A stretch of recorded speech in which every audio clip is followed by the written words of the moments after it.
नमस्कार, आप देख रहे हैं 4 पीएम और मैं हूं आपके साथ निधि तिवारी। जिस तरीके से ऑपरेशन सिंदूर के बाद से लगातार सवाल उठाए जा रहे हैं, लगातार ये सवाल पूछा जा रहा था कि आखिर असल में भारत पाकिस्तान के बीच जंग जैसे हालात के बाद हुआ क्या? जो हालात थे, जो एक तरह से सीज़फायर किया गया, उससे पहले क्या कुछ चल रहा था, क्या कुछ हुआ और राफेल को लेकर के जो बातें कही थी पाकिस्तान ने, क्या वो सच थी या झूठ थी? और इन सवालों पर विवाद और भी ज्यादा तब बढ़ता चला गया जब बीजेपी के ही नेता इस पर सवाल उठाने लगे। सुब्रमण्यम स्वामी जैसे नेताओं ने तो बाकायदा ये क्लेम कर दिया कि 5 राफेल विमान गिरा दिए पाकिस्तान ने। हालांकि उनकी बातों पर हम क्यों यकीन करें, और यकीन करना भी नहीं चाहिए, क्योंकि क्या सच्चाई उनकी बातों में, क्या झूठ है, वो सिर्फ सेना या फिर सरकार बता सकती है।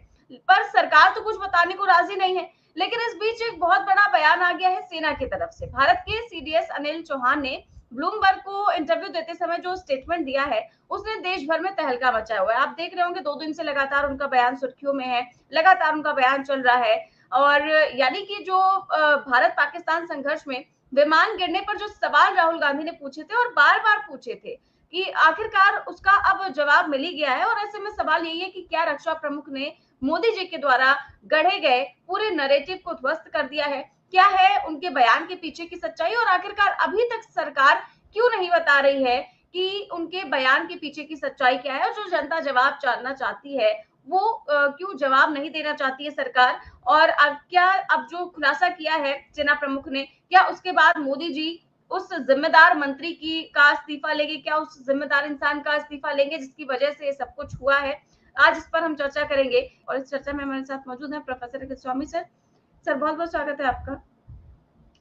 तो सर, सबसे पहले तो यही जो रक्षा प्रमुख ने बयान दिया ब्लूमबर्ग में कि वो सीडीएस साहब ये कह रहे थे कि जरूरी ये नहीं है कि राफेल गिरा कि नहीं गिरा, जरूरी ये है कि हमने क्या सीखा और उसके बाद फिर क्या किया। तो यानी कि उन्होंने माना कि शुरुआत में हमसे गलतियां हुई, लेकिन हमने उन गलतियों को तुरंत ठीक किया, उन गलतियों से सीखा। लेकिन क्या वास्तव में सर देश को ये जानने की जरूरत नहीं है कि राफेल गिरा या नहीं गिरा, और क्या सरकार को ये जवाब देने की जरूरत नहीं है? जय संविधान। देखिए निधि, जब ये प्रश्न किसी से पूछा जाए, मान लीजिए मुझसे पूछा जाए या आपसे पूछा जाए कि राफेल गिरा या नहीं गिरा, या तो गिरा या तो नहीं गिरा। ये तो नहीं हो सकता कि गिरा भी और नहीं भी गिरा, ऐसा तो नहीं हो सकता। या तो गिरा या नहीं गिरा। भाई अगर नहीं गिरा तो बड़े कॉन्फिडेंस से आए और प्रधानमंत्री महोदय बोले, जयशंकर साहब बोले, डिफेंस मिनिस्टर बोले और पूरे कॉन्फिडेंस से बोले कोई राफेल नहीं गिरा, और जिन लोगों ने झूठ बोला उन पर मुकदमा हम दायर करते हैं। और आइए हम संजय शर्मा को और जितने ये जर्नलिस्ट हैं उनको बुलाते हैं और जितने राफेल हमने खरीदे गिनवाते हैं। पूरे राफेल, एक खरोंच नहीं लगी है। भाई अगर मान लीजिए कोई कहे, वैसे मेरे पास कार नहीं है आजकल, अगर कोई कहे कि स्वामी साहब आपकी कार ने टक्कर मार दी और आप देखिए उसमें आपके डेंट पड़े, मैं कहूंगा देख लो मेरी गाड़ी में एक डेंट मिल जाए तो कहीं टक्कर हुई है, इसका माने कोई टक्कर नहीं हुई है। भाई अगर राफेल या तो गिरे हैं या नहीं गिरे, और हेड काउंट से वो पता चल सकता है। पहली बात तो ये। अच्छा, सीडीएस साहब एक प्रोफेशनल फाइटर हैं, वो सेना के आदमी हैं। भाई वो राजनीतिज्ञ तो है नहीं कि घुमाए फिराएं। अब जब ब्लूमबर्ग ने ये प्रश्न पूछा, अब बड़ा सिंपल प्रश्न था और ये सब लोग पूछ रहे हैं। आज हिंदुस्तान के 142 करोड़ लोग ये जानना चाहते हैं, विश्व जानना चाहता है कि भाई चीन के जो फाइटर प्लेन्स हैं उनके शेयर प्राइसेस 50% बढ़ गए और राफेल के गिर गए, इंडोनेशिया ने कॉन्ट्रैक्ट कैंसिल कर दिया। ये पूरे विश्व के लिए इंपॉर्टेंट है whether Rafale is a good plane और नॉट। अच्छा, अब सीडीएस बेचारे क्या जवाब देते हैं अगर उनसे पूछा गया राफेल गिरा कि नहीं गिरा। चलिए, उन्होंने बड़ी चतुरता से, बड़े बुद्धिमानी से, जो सीडीएस लेवल के अधिकारी हैं तो बुद्धिमान तो होंगे ही, उन्होंने ये कहा कि भाई ये इंपॉर्टेंट नहीं है गिरा कि नहीं गिरा, ये इंपॉर्टेंट है कि जो कमी थी उसको पूरा कर लिया गया। लेकिन देखिए, पूरे सम्मान के साथ सीडीएस को, पूरे सम्मान के साथ और उनके शान में कोई गुस्ताखी न करते हुए, मैं एक तुलना करना चाहता हूं। सीडीएस साहब से नहीं कर रहा हूं, सीडीएस साहब के लिए मेरा प्रणाम है। और वैसे भी आजकल अगर सेना से आप प्रश्न पूछ लें तो आप देशद्रोही, तो वो मुद्दा नहीं है। मान लीजिए मैं अपने बचपन को याद करता हूं, मैं रिजल्ट लेके आता स्कूल से और मेरी माँ पूछती बताओ तुम्हारा रिजल्ट क्या रहा, पास हुए या फेल। अब मैं ये जवाब देता कि देखो ये इंपॉर्टेंट नहीं है मैं पास हुआ कि फेल, इंपॉर्टेंट ये है कि मैंने पता चला लिया कि किस कारण से अरे भैया माँ 4 थप्पड़ ऐसा मारती, सीधा सा प्रश्न पूछा है, सीधा प्रश्न का जवाब दो, पास हुए या फेल हुए। तो ये वाला तो, लेकिन सीडीएस साहब तो देखिए भाई प्रोफेशनल आदमी है, कोई राजनीतिज्ञ तो है नहीं। अगर मोदी जी से पूछा गया होता तो वो प्रेम शुक्ला की तरह कुछ करने लगते, गाली देने लगते, इधर उधर अपनी ऊट पटांग बातें करने लगते। उन्होंने जो प्रश्न किया वो, लेकिन देखिए उनकी बात का मतलब निकाला जाए, सीडीएस साहब की बात का मतलब निकाला जाए। और मैं देखिए मैनेजमेंट का प्रोफेसर हूं, तो मैं तो देखिए हर बात का केवल विश्लेषण करता हूं, क्या what he said and what does it mean. देखिए उसका मतलब यह है, अगर राफेल न गिरा होता तो वो स्पष्ट कहते राफेल नहीं गिरा। उन्होंने ये नहीं कहा, उन्होंने कहा ये इंपॉर्टेंट नहीं है, वो इंपॉर्टेंट है। इसका माने कुछ ना कुछ तो मामला गड़बड़ है, हमें नहीं पता। अब तो सीडीएस साहब कहते हैं, प्राइम मिनिस्टर कहते हैं, डिफेंस मिनिस्टर, अच्छा कह कोई नहीं रहा है, ये कोई नहीं कह रहा है कि नहीं गिरा। अगर नहीं गिरा तो मामला यहीं शांत हो जाता है, यहीं दब जाता है। लेकिन अगर सब लोग ये कह रहे हैं ये राष्ट्रद्रोह है, अभी युद्ध खत्म नहीं हुआ है, इसलिए ऐसे प्रश्न मत पूछिए। अरे भैया उस बेचारे राफेल के जो डसॉल्ट करके कंपनी है उसके शेयर प्राइसेस गिर गए हैं और उससे लोगों कॉन्ट्रैक्ट कैंसिल कर रहे हैं। आपका एक सेंटेंस के राफेल नहीं गिरा, उसके शेयर प्राइसेस बढ़ जाएंगे। वो तो आपका पुराना मित्र है भाई, फ्रांस तो आपका मित्र है, जिससे आपने 600 करोड़ का प्लेन 1600 करोड़ में खरीदा है। और उसमें कितना लेन देन हुआ, क्या हुआ, वो तो मेरे पास कोई जानकारी नहीं है, तो मैं आरोप भी नहीं लगाऊंगा। लेकिन सीडीएस साहब ने जो प्रश्न पूछा, एक प्रोफेशनल फाइटर के लिए, एक आर्मी मैन के लिए वही बेस्ट जवाब था। इसके अलावा निधि कोई पूछे, आपसे भी अगर ये प्रश्न पूछे और मान लीजिए आप सीडीएस होती, आप क्या जवाब देती? या तो जवाब देती कि नहीं गिरा। अच्छा गिरा होता, आपको पता है कि गिरा है, लेकिन अगर मैंने बोल दिया कि गिरा है तो वहां जाके मेरा वही हाल होगा जो रावत साहब का हुआ था। वो भी सीडीएसई से, फिर उनका प्लेन क्रैश कर गया था, जस्टिस लोहिया का हुआ था। तो देखिए रिस्क कौन लेगा आज की तारीख में? तो देखिए भारतवर्ष का 142 करोड़ आदमी जो है वो बड़ी खतरे में अपना जीवन काट रहा है। किसकी जीप पलटा दी जाए, किसको गाली दे दी जाए, किसको पीट दिया जाए, किसी का सिर फोड़ दिया जाए। तो सीडीएस भी उन सब डरों से दूर तो है नहीं। तो उन बेचारों ने उनके सामने जो मौजूद था, लेकिन उन्होंने एक बात जो कही वो बड़ी भयंकर है, बड़ी गंभीर है। उन्होंने कहा initially we made certain mistakes but we rectified it. इसका मतलब कुछ गलतियां हुई, कोई नुकसान हुआ। अब वो क्या नुकसान हुआ, ये भी उन्होंने कहा कि हमने उसको रेक्टिफाई किया, और रेक्टिफाई करने के बाद जब हमने वेल प्लान्ड ऑफेंसिव किया और पाकिस्तान को हम तोड़ देते, उस समय युद्ध विराम कर दिया। भाई 3 ही दिन तो युद्ध चला। 3 दिन में पहले जो आप जिसको क्रेडिट ले रहे हैं मोदी जी, और जिसको भारतीय जनता पार्टी किस चीज का क्रेडिट ले रही है, 7 तारीख को 25 मिनट के अंदर हमने उनके 9 आतंकवादी ठिकानियों को खत्म कर दिया। यही कह रहे हैं ना, इसका माने इनिशियल स्टेजेस में they are claiming that they are successful.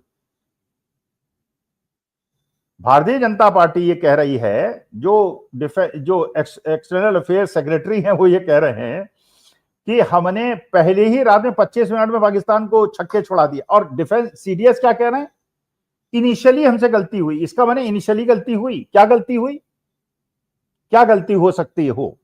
देखिए एयरफोर्स की तो शौर्यता पे, इस पे तो कोई डाउट नहीं, उन्होंने टारगेट्स को हिट कर दिया। इसमें तो कोई, किसी भारतीय को, किसी विदेशी आदमी को यह शक नहीं होगा कि हमने टारगेट्स को हिट किया, हमारे एयरफोर्स ऑफिसर्स को पढ़ाओ। लेकिन टेररिस्ट को अगर at the start of the operation बता दिया गया तो टेररिस्ट तो भाग गए।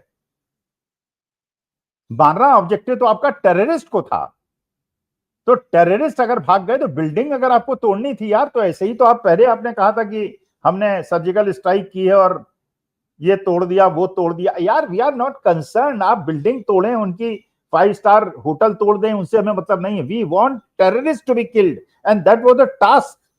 वो एयरफोर्स कर सकती थी, उस टास्क को एक्सटर्नल अफेयर मिनिस्टर ने ध्वस्त कर दिया और नुकसान पहुंचा। इसीलिए सीडीएस ने कहा initially certain mistakes were made. Certainly what mistakes were made, that were made by Jaishankar. बिल्कुल सर, और यही सवाल उठ रहा है कि क्या मिस्टेक हुई ऐसी जिसके बारे में वो बात कर रहे हैं कि हमसे कुछ गलतियां हुई और उसको हमने बाद में सुधारा। तो यही जवाब तो जनता जानना चाहती है। और यही सवाल जब राहुल गांधी ने पूछा था तब तो उनको एंटी नेशनल और पाकिस्तान परस्त कहा गया था। अब तो सीधे स्वीकार कर रहे हैं कि हाँ गिरे हैं विमान।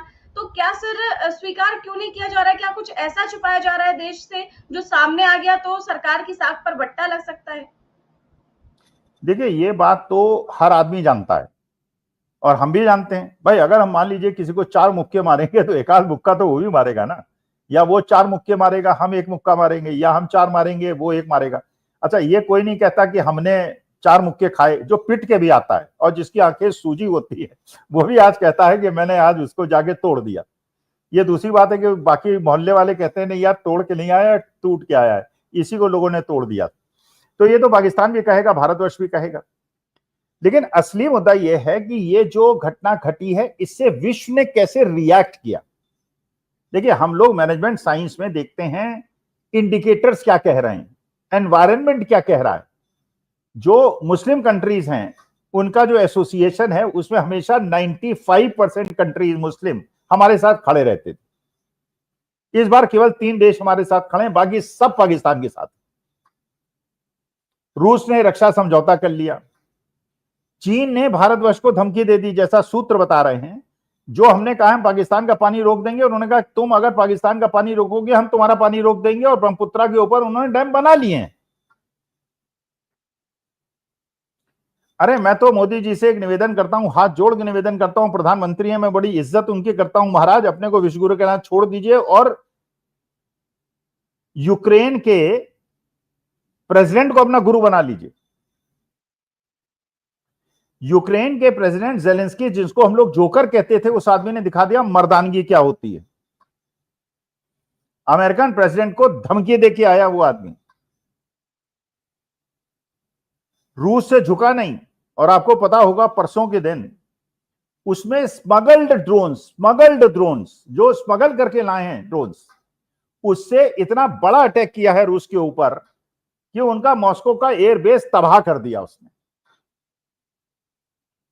नेटो उसके खिलाफ, अमेरिका उसके खिलाफ, रूस उसके खिलाफ, चीन उसके साथ नहीं, लेकिन मर्दानगी, और उसने अपनी इज्जत बढ़ा ली। अरे यार, या तो पंगे लो मत। अगर मान लीजिए किसी को भी लगता है, मुझे ही लगता है कि कोई पहलवान है और मेरे को कुछ कह रहा है, तो मैं कहूंगा यार छोड़ो यार, पिटपिटा जाऊंगा, क्या फायदा, अभी तो जरा सी बेइज्जती हो रही है और ज्यादा हो जाएगी। अब वहां तुमने पहले तो जाके वहां पे अपना वो कर दिया। G7 का जो सम्मेलन हो रहा है, जिसमें we were always invited as a special guest, Canada is not ready to invite us. Canada आपका दुश्मन है, अमेरिका आपसे पंगे ले रहा है, चीन आपका दुश्मन है, पाकिस्तान आपका दुश्मन है। बेगम हसीना, जो शेख हसीना है, उनके खिलाफ बांग्लादेश कोर्ट में ट्रेजन का केस चल रहा है, और ओपन कोर्ट में चल रहा है, जो पूरा विश्व देखे, और आपने उनको शरण दे रखी है। ये कौन सी डिप्लोमेसी है भाई? शेख हसीना से कोई, भाई हमारे व्यक्तिगत रिलेशन न शेख हसीना से है, न मोहम्मद यूनुस से है, न डोनाल्ड ट्रंप से है, न बाइडेन से है। हम तो जो भारत के हित में होगा वो करेंगे, और यही प्रधानमंत्री को करना चाहिए। तो शेख हसीना से इतनी मित्रता क्यों? क्या अडानी के प्रोजेक्ट्स की वजह से? कि अगर आपने शेख हसीना को सौंप दिया और शेख हसीना अरेस्ट हो गई तो अडानी के साथ के सारे कॉन्ट्रैक्ट्स की कलई खोल देगी, और उसके बाद मोदी जी को भी परेशानी हो जाएगी। इसलिए शेख हसीना को आपने शरण दे रखी है। अगर कल मान लीजिए बांग्लादेश शेख हसीना को उठा के ले जाए यहां से, तो क्या आप उससे भी लड़ाई लड़ेंगे?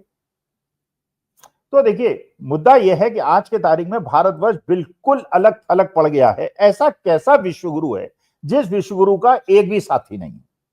देखिए, हम मोदी जी की इसलिए इज्जत करते हैं, हमारे देश के लोकतांत्रिक रूप से चुने हुए प्रधानमंत्री हैं, और हम चाहते हैं कि वो विजयी हो और देश विजयी हो। हमने वो मर्दानगी अपने देश की देखी है आज तक। अटल जी के जमाने में भी हमने इतनी कमजोरी नहीं देखी थी जो आज के तारीख में मोदी जी के समय में हम देख रहे हैं। और जिस प्रकार से हर मुंह जो कर रहे हैं भारतीय जनता पार्टी वाले और इनके भक्त, इतनी ज्यादा बेहूदगी पे अब लोग उतर आए हैं, इतनी ज्यादा बेहूदगी पे उतर आए। इनके हर प्रवक्ता को देखिए,